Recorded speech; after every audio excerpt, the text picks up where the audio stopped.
पहले यह वीडियो को पूरा देखिए। हिंदू मुसलमान की बात करते हो, ओवैसी के ऊपर अटैक हो गया, एक बार भी पूछने के लिए गए कि तुम पर गोली किसने चलाई?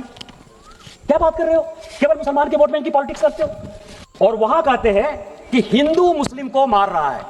यहां ओवैसी साहब नहीं है। ये जो मैं पजामा कुर्ता पहनकर आया हूं सर ना, ये ओवैसी साहब ने मुझे ईद पर दी। ओवैसी साहब मुझे टोपी पहनाने की कोशिश नहीं करते और मैं उनको टीका पहनाने की कोशिश नहीं करता।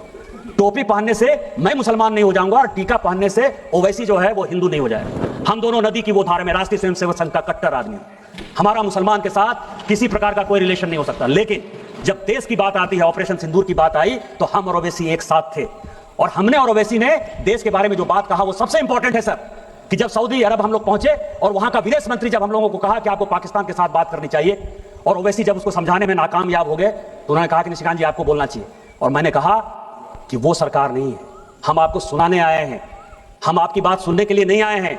मनमोहन सिंह नहीं है हम कि 2008 में मुंबई बम ब्लास्ट हो गया और आपके कहने पर, इसी सऊदी अरब के दबाव में, इसी अमेरिका के दबाव में, शर्म अल शेख में आपने जाकर समझौता कर लिया, एग्रीमेंट हो गया। पहली बार भारत सरकार ने कॉम्प्रोमाइज करते हुए यह बता दिया कि बलूचिस्तान में जो कुछ हो रहा है वो भारत सरकार का उसमें योगदान है।